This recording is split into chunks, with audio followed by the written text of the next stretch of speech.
देवी सरस्वती के जन्मोत्सव यानी वसंत पंचमी के दिन उनकी विशेष पूजा अर्चना करने का विधान है। वसंत पंचमी देवी सरस्वती के जन्मोत्सव के रूप में मनाई जाती है। ज्ञान की देवी सरस्वती को वेदों की माता के नाम से भी जाना जाता है। देवी सरस्वती के 3 ऐसे भक्त रहे हैं जो पहले मंदबुद्धि थे, लेकिन मां सरस्वती की आराधना के बाद वे विद्वानों की श्रेणी में वरिष्ठ क्रम में आते हैं। ये 3 भक्त हैं कालिदास, वरदराजाचार्य और वोपदेव, जो बचपन में अत्यंत अल्प बुद्धि थे।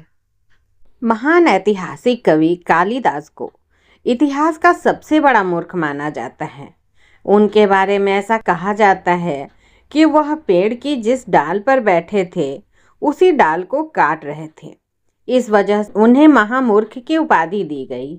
ऐसा माना जाता है कि प्रारंभिक जीवन में कालिदास अनपढ़ और मूर्ख थे। फिर उनका विवाह विद्योत्तमा नामक राजकुमारी से हो गया। ऐसा कहा जाता है कि विद्योत्तमा ने प्रतिज्ञा ली थी कि जो उसे शास्त्रार्थ में हरा देगा वह उसी के साथ विवाह करेगी।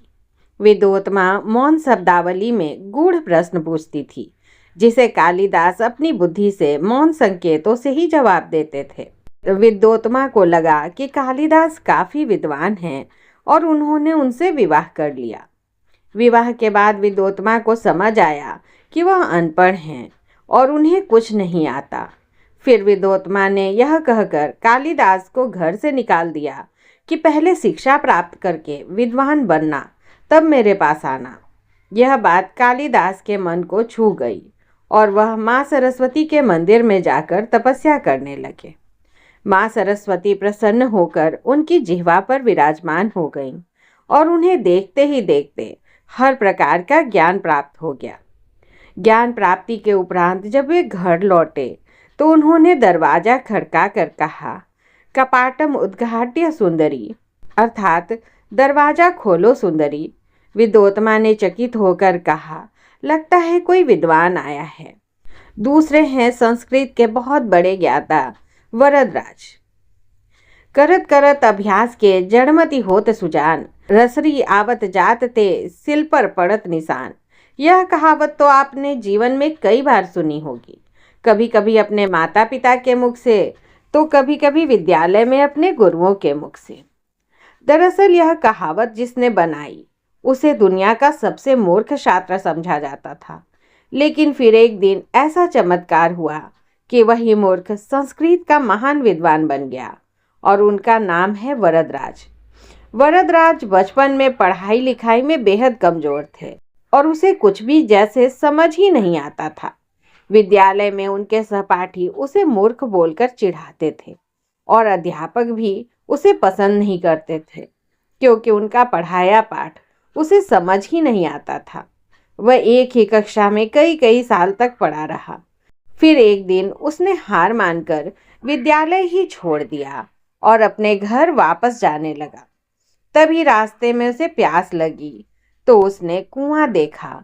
वहां जाकर पानी पीने लगा। तभी उसकी नज़र उस पत्थर पर पड़ी जिस पर रस्सी की रगड़ से निशान पड़ गए थे। तब उसे समझ आया कि बार बार अभ्यास करने से सब कुछ संभव है और फिर वह वापस विद्यालय चला गया। माता सरस्वती की कृपा से उसने कभी फिर पीछे मुड़कर नहीं देखा। जिसे दुनिया मूर्ख समझती थी वह बालक संस्कृत का महान विद्वान बन गया। वोपदेव दक्षिण भारत के एक प्रसिद्ध पंडित और उनके ग्रंथों के लेखक हैं। उनका जन्म 13वीं शताब्दी में हुआ था। बचपन में वोपदेव बड़े ही मंदबुद्धि थे। उनके पिता केशव वैद्य ने व्याकरण पढ़ने के लिए उन्हें धनेश पंडित की पाठशाला में भर्ती करा दी। धनेश जी ने बड़े परिश्रम से उन्हें पढ़ाना शुरू किया। दिन भर वे जो कुछ पढ़ाते उसे वे शाम तक भूल जाते। व्याकरण पढ़ना तो उनके लिए पत्थर पर सिर पटकना था। उनके शब्द जाल में फंसकर ये मछली की तरह दिन भर छटपटाते थे। गुरुजी ने बहुत समझाया, छुड़ाया, डांटा, फटकारा, परंतु वापदेव की सोई हुई बुद्धि नहीं जागी। तब वे डंडे मारकर उसे पढ़ाने लगे। फिर भी वापदेव की जड़ता दूर नहीं हुई। उनके लिए व्याकरण पढ़ना बड़ा भारी दंड हो गया। मन ही मन उन्होंने मान लिया कि इस ज्ञान समुद्र का पार पाना असंभव है। हताश होकर वे एक दिन धनेश जी की पाठशाला से भाग गए। माता सरस्वती की कृपा से जिस व्याकरण से बोपदेव इतना घबराते थे, उसी को पढ़ने का दृढ़ निश्चय करके वे उठ पड़े और गुरु के पास लौट गए। उस दिन से वे मन लगाकर पढ़ने लगे। उनकी बुद्धि चैतन्य हो गई। थोड़े ही दिनों में उन्होंने संपूर्ण व्याकरण कंठस्थ कर लिया। व्याकरण पर विजय प्राप्त करके उन्होंने उसका एक सुंदर स्मारक बनवाया। उसका नाम है मुग्ध बोध व्याकरण।